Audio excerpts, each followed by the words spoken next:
Hi, ഓടത്തെ കിച്ചണിലേക്ക് സ്വാഗതം. പണ്ട് കാലം തൊട്ടേ വീടുകളിൽ ഉണ്ടാക്കുന്ന നാടൻ പലഹാരമാണെന്ന്. മധുരം ഇഷ്ടമുള്ളവർക്ക് കാലത്തും വൈകുന്നേരം ഒക്കെ കഴിക്കാൻ പറ്റുന്ന ഓട്ടടയാണ്. ഗോതമ്പ് പൊടി കൊണ്ടാണ് നമ്മളിന്ന് ഓട്ടട ഉണ്ടാക്കുന്നത്. 2 കപ്പ് ഗോതമ്പ് പൊടിയാണ് എടുക്കണേ. ഏത് പാത്രത്തിലാണോ പൊടി എടുത്തേക്കണേ അതേ അളവിൽ ബാക്കി ഇൻഗ്രീഡിയൻസും എടുക്കാം. 2ാമത്തെ കപ്പ് പൊടിയായി. ഇനി ഒരു നുള്ളുപ്പ്. ഇനി ഇത് നല്ലോണം ഇളക്കിയെടുക്കാം. വെള്ളം ഒഴിക്കാം കുറേശ്ശെയായിട്ട്. ചപ്പാത്തി മാവിനേക്കാളും ഇത്രയും കൂടി ലൂസാവണം. ദോശയുടെ അത്ര ആവും വേണ്ട.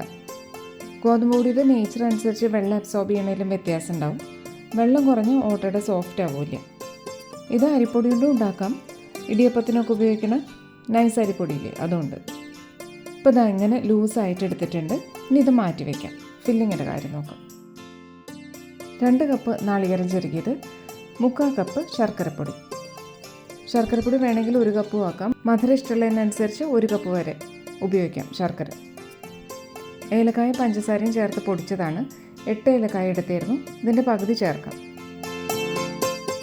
ഇനി നല്ലോണം യോജിപ്പിക്കാം.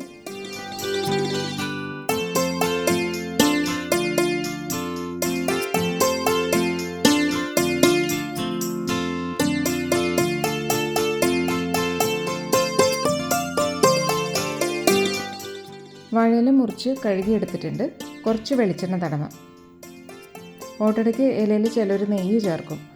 ട്രഡീഷണൽ രീതിയിൽ വെളിച്ചെണ്ണ തന്നെയാണ് ഉപയോഗിക്കുക. കൈ ഒന്ന് നനച്ചിട്ട് ഗോതമ്പ് മാവ് എടുക്കാം. ഒരു പാത്രത്തിൽ വെള്ളം എടുത്ത് വെച്ചിട്ട് അതിലിടയ്ക്ക് വിരൽ മുക്കിയാൽ മാവ് ഇലയിൽ വേഗം സ്പ്രെഡ് ആയിക്കോളും. കയ്യിലോട്ട് പിടിക്കില്ല.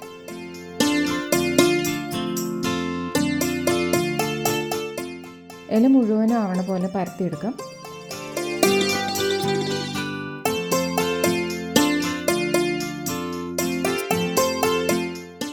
ഗോതമ്പ് പൊടി ആയതുകൊണ്ട് വേഗം ഒട്ടിപ്പിടിക്കും കയ്യിൽ. ഇത്തിരി വെള്ളം നല്ലോണമുള്ള മാവാണല്ലോ. ഇടയ്ക്കിടയ്ക്ക് വിരൽ നനച്ച് ഇങ്ങനെ പരത്തണം. ഇനി ഒരു സൈഡിൽ മാത്രം ഫില്ലിങ് വയ്ക്കാം. അതും ഒന്ന് സ്പ്രെഡ് ചെയ്ത് കൊടുക്കാം. അധികം മധുരം വേണ്ടാന്ന് വെച്ചിട്ടാണ് ഒരുപാട് ഫില്ലിങ് വയ്ക്കാത്തത്. ഇത്രയും ഭാഗത്താക്കി ഇനി ഇങ്ങനെ മടക്കി ഒന്ന് അമർത്തി വയ്ക്കുക. ഇങ്ങനെ എല്ലാ ഇലയിലും മാവും ഫില്ലിങ്ങും വയ്ക്കാം.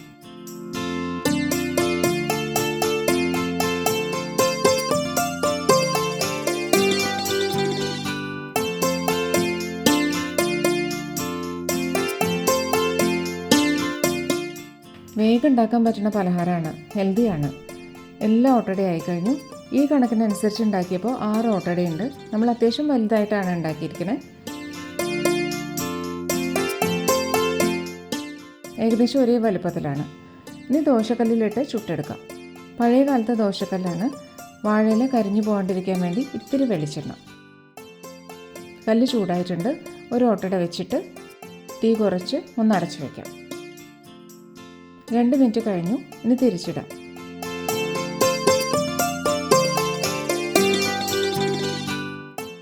വാഴയില നല്ലോണം നിറം മാറും. ഈ സൈഡും കൂടി ഒന്ന് തിരിച്ചിടാം. ഗോതമ്പിൻ്റെ വേവുണ്ട്. ഒരു 2-3 മിനിറ്റ് അപ്പോൾ വേവണം. ഒരു സൈഡ് ആവണ വരെ അടച്ചാൽ മതി. അപ്പോഴത്തേക്കും ഒരു 3/4 വേവ് കഴിഞ്ഞിട്ടുണ്ടാവും.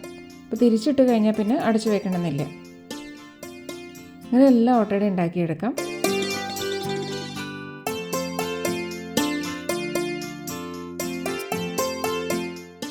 നല്ലോണം വാടിയ വാഴയിലയുടെ മണവും ഓട്ടടയിൽ പിടിക്കും.